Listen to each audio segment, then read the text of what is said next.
Okay, this one is deadlift.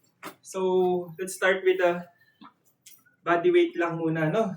So, it's similar to hinge. I mean, from the fundamental movement na hinge.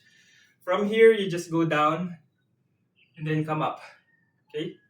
Don't forget to slightly bend your legs, then go down. Then look forward lang. Alright? Yan yung level 1 or beginner level. Pag intermediate or advanced, you can use an object na may kabigatan. Ito, wala lang akong ano. Just alternative lang ha. You may hold on to a pair of dumbbells. So deadlift, go low, then come up. Don't forget to bend your legs slightly. Pero hindi siya yung ganito ha. Ito, squats na to. This one is deadlift. Deadlift. Alright? Alam nyo naman yun sa hinge.